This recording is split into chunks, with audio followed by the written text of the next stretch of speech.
माता वैष्णो देवी मंदिर कैसे पहुंचा जा सकता है, वैष्णो देवी मंदिर तक पैदल चढ़ाई कितनी है, वहां खाने और रहने की क्या व्यवस्था है, वैष्णो देवी यात्रा में कितना समय लगता है और इस यात्रा में कुल कितना खर्च होगा, इन सारे सवालों के जवाब आज आपको इस वीडियो में मिल जाएंगे। तो वीडियो को अंत तक जरूर देखना।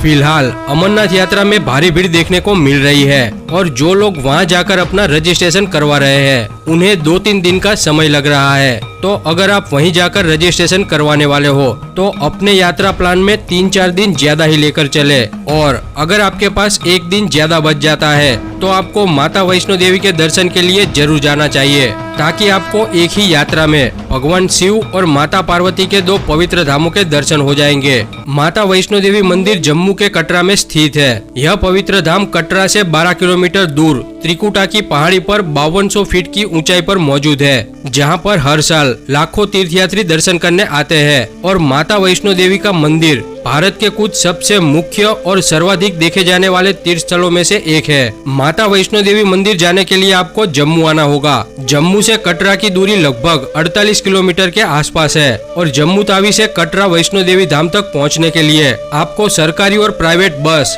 टैक्सी और ट्रेन की सुविधा मिल जाती है। ज्यादातर लोग बस या टैक्सी से ही जाते हैं, लेकिन अगर आपको जम्मू से कटरा तक की ट्रेन मिल जाती है तो बहुत ही अच्छी बात है, जिसका किराया मात्र 60 रुपए है, जिसमें आप 2 घंटे में कटरा पहुंच जाएंगे। जम्मू से सुबह 3:45 बजे से दोपहर 3 बजे तक हर एक 2 घंटे में कटरा के लिए ट्रेन मिल जाएगी और 3 बजे के बाद रात को 9:45 बजे आखिरी ट्रेन मिलेगी। ट्रेन में सफर करने से आपको बहुत ही अच्छे नज़ारे देखने को मिलेंगे, जिसमें कई जगह पर ट्रेन टनल से होकर गुजरती है। और अगर आप बाय रोड जाना चाहते हैं तो जम्मू तावी रेलवे स्टेशन के पास ही आपको प्राइवेट बसें मिल जाएगी, जिसमें एसी बस का किराया 150 से 200 रुपए, नॉन एसी बस का 100 से 120 रुपए और सरकारी बसों में 90 रुपए के आसपास किराया लगता है। प्राइवेट बसें लगभग सुबह 8 बजे से शाम के 6 बजे तक चलती है। वहीं सरकारी बसों में आपको वेट भी करना पड़ सकता है, क्योंकि उनका टाइमिंग अलग रहता है। और बाय रोड कटरा जाने में आपको लगभग 1.25 से 1.5 घंटे का समय लगेगा।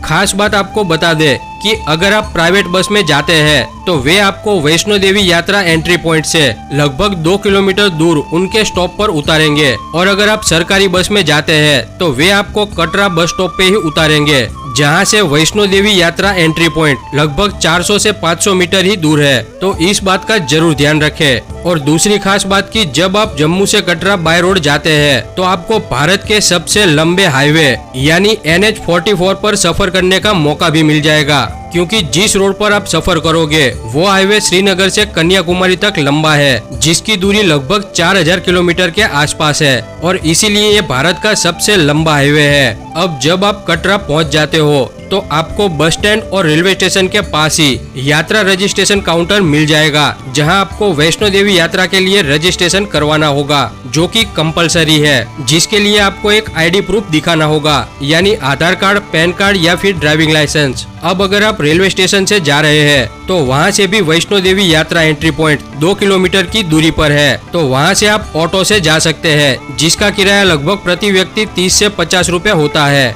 और अगर बस से जाते हैं तो बस स्टैंड से यात्रा एंट्री पॉइंट केवल 400 से 500 मीटर ही दूर है, तो वहां से आप पैदल भी जा सकते हैं। अब वहां पहुंचकर सबसे पहले आपको एक सिम कार्ड खरीद लेना है। अगर आपके पास पोस्टपेड सिम कार्ड है तो चलेगा, और अगर प्रीपेड है तो आपका सिम वहां नहीं चलेगा, तो आप एक सिम कार्ड जरूर खरीद लेना, जो कि अलग अलग दुकानदार स्कीम के हिसाब से अलग अलग दाम पर बेचते हैं। फिर भी आपको वहां का सिम लगभग 200 से 300 रुपए में मिल जाएगा। फिर कटरा बस स्टेशन के पास ही श्री माता वैष्णो देवी श्राइन बोर्ड द्वारा बनाया गया यात्री निवास है, जिसका नाम लिखा है निहारिका भवन कॉम्प्लेक्स, जिसमें आपको रूम और डॉर्मेट्री दोनों मिल जाएंगे, जहां पर डॉर्मेट्री में रुकने के लिए 150 रुपए लगेंगे और उसमें दूसरे दिन सुबह 10 बजे आपका चेकआउट होता है। और अगर आपके पास सामान ज्यादा है तो एक्स्ट्रा लगेज यहीं पर छोड़कर यात्रा में जाए, क्योंकि वहां पर आपको 12 से 14 किलोमीटर की पैदल चढ़ाई करनी होगी। अब बात कर लेते हैं खाने पीने की। तो निहारिका भवन कॉम्प्लेक्स में ही आपको अन्नपूर्णा भोजनालय भी मिल जाएगा, जहां पर आपको हर तरह का खाना लगभग 40 से 50 रुपए में ही मिल जाएगा।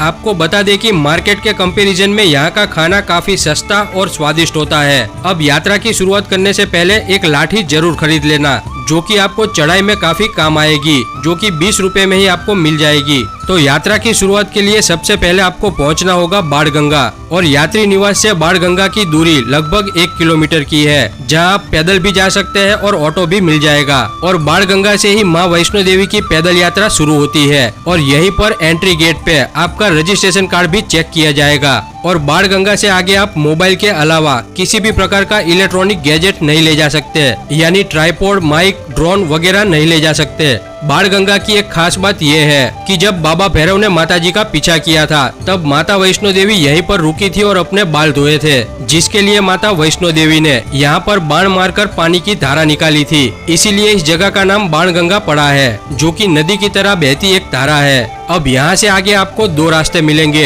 एक पुराना रास्ता है और दूसरा नया रास्ता है। पुराने रास्ते की लंबाई 12 किलोमीटर है और नए रास्ते की लंबाई 13 से 14 किलोमीटर की है। पुराने रास्ते से जाने पर आपको घोड़ा, खच्चर, पालकी की सुविधा मिल जाएगी, और पूरे रास्ते में आपको छत भी मिल जाएगी, ताकि बारिश और धूप से बचा जा सके। लेकिन ये रास्ता थोड़ा कठिन माना जाता है, और नया रास्ता थोड़ा आसान है। लेकिन नया रास्ता 1-2 किलोमीटर ज्यादा लंबा है, और यहाँ पर आपको सिर्फ पैदल यात्रा ही करनी पड़ेगी, यानी यहाँ पर आपको घोड़ा, खच्चर या पालकी नहीं मिलेंगे। और दोनों ही रास्ते में आपको खाने पीने की और शौचालय की सुविधा मिल जाएगी। फिर बाणगंगा से 6 किलोमीटर आगे पहुंचकर आता है अर्धकुंवारी, जहाँ पर ये दोनों रास्ते मिल जाते हैं। आपको बता दें कि ज्यादातर लोग पुराने रास्ते से ही यात्रा करते हैं। तो बाणगंगा से पुराने रास्ते यात्रा शुरू करने पर 1.5 किलोमीटर बाद आता है पहला मुख्य स्थान, जो है चरण पादुका। इस जगह की कथा कुछ ऐसी है कि जब बाबा भैरव माता का पीछा कर रहे थे, तब माता वैष्णो देवी इस जगह पर यह जांचने के लिए रुकी थी कि भैरव बाबा अभी भी उनका पीछा कर रहे हैं या नहीं। और यहाँ रुकने पर माता के चरणों के निशान यहाँ पर पड़ गए थे,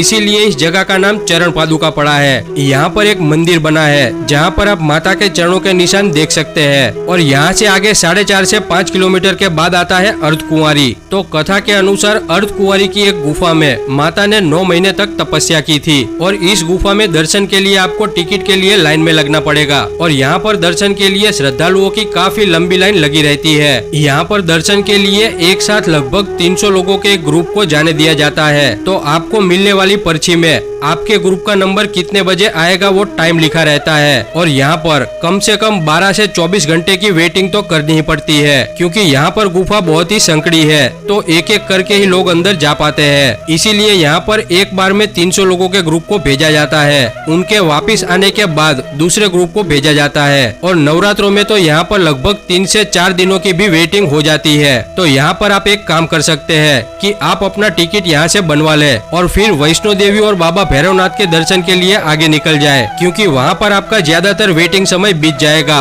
और वापिस आते वक्त यहाँ पर गुफा में दर्शन के लिए चले जाए। अब अर्धकुंवारी से आगे निकल के 4 किलोमीटर के बाद आएगा सांची छत, जहाँ के नज़ारे बहुत ही खूबसूरत है, और आप यहाँ पर कुछ वक्त का ब्रेक ले सकते हैं। आपको बता दें कि सांची छत पे ही हेलीपैड बना है, यानी हेलीकॉप्टर से आने वाले यात्री को भी यहाँ पर उतरना पड़ता है, और उनको भी आगे पैदल ही जाना होगा। यहाँ से आगे चलकर 2 किलोमीटर के बाद आता है भवन, और यहीं पर माता वैष्णो देवी का प्रमुख मंदिर है। तो यहाँ तक पहुँचने में आपको लगभग 4 से 5 घंटे का समय लग जाएगा। यहाँ तक 12 किलोमीटर की यात्रा के दौरान रास्ते में आपको खाने पीने की बहुत सारी दुकानें मिल जाएगी, जहाँ के रेट भी वैष्णो देवी श्राइन बोर्ड द्वारा तय किए जाते हैं। तो अन्य पहाड़ी जगहों की तुलना में यहाँ पर आपको सब कुछ सस्ते में ही मिल जाएगा। और भवन पहुँचने से लगभग 300 से 400 मीटर पहले ही आपको लॉकर की सुविधा मिल जाती है। तो आप अपना सामान यहीं पर छोड़कर दर्शन के लिए लाइन में लग जाइए। यहाँ पर आपको प्रसाद 50 रुपए से 500 रुपए में मिल जाएगा, और आपको यहाँ दर्शन करने में लगभग 1 घंटे जितना समय लग जाएगा।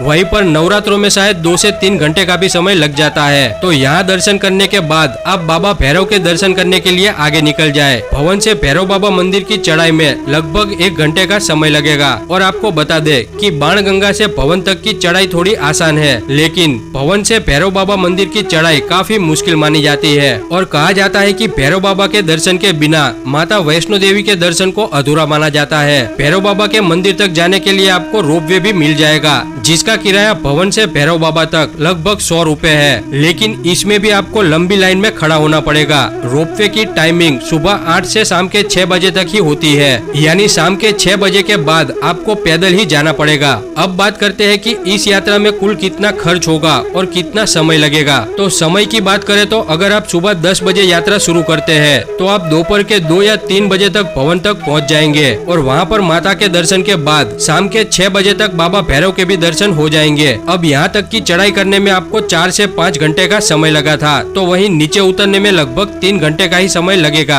और अगर आप यहीं पर रुकना चाहते हैं तो ऊपर आपको अर्धकुंवारी और भवन के पास ही रुकने की व्यवस्था भी मिल जाएगी, जिसमें डॉर्मेट्री के लिए आपको लगभग 150 रूपए चुकाने होंगे। और अगर आपके पास बिछाने के लिए चद्दर है तो वहाँ पर सोने के लिए बहुत सी जगह मिल जाएगी। बहुत से लोग वहाँ पर ऐसे ही सो जाते हैं। और अगर आप वापस नीचे आना चाहते हैं तो शाम के 6 बजे से उतरना शुरू करेंगे तो लगभग 9 से 10 बजे तक आप नीचे आ जाएंगे। नीचे आकर आप वापस यात्री निवास पर आ जाए और वहीं पर भोजन करके दूसरे दिन सुबह आपके प्लान के मुताबिक आगे की यात्रा कर सकते हैं। तो इस तरह कहा जाए तो इस पूरी यात्रा में आपको एक पूरा दिन लग जाएगा। और अगर कुल खर्च की बात करें तो जम्मू तावी रेलवे स्टेशन से कतरा तक बस का किराया 150 रूपए और अगर ट्रेन से जाते हो तो ट्रेन का किराया लगभग 60 रूपए। फिर कटरा से यात्रा एंट्री पॉइंट तक ऑटो का किराया 50 रूपए। अगर आप यात्री निवास पे रुकते हैं तो डॉर्मेट्री का 150 रूपए, वैष्णो देवी मंदिर के प्रसाद का 100 रूपए, सिम कार्ड के लगभग 250 से 300 रूपए, भोजन के 50 से 100 रूपए और अगर आप भैरव बाबा दर्शन के लिए रोपवे लेते हैं तो उसके 100 रूपए,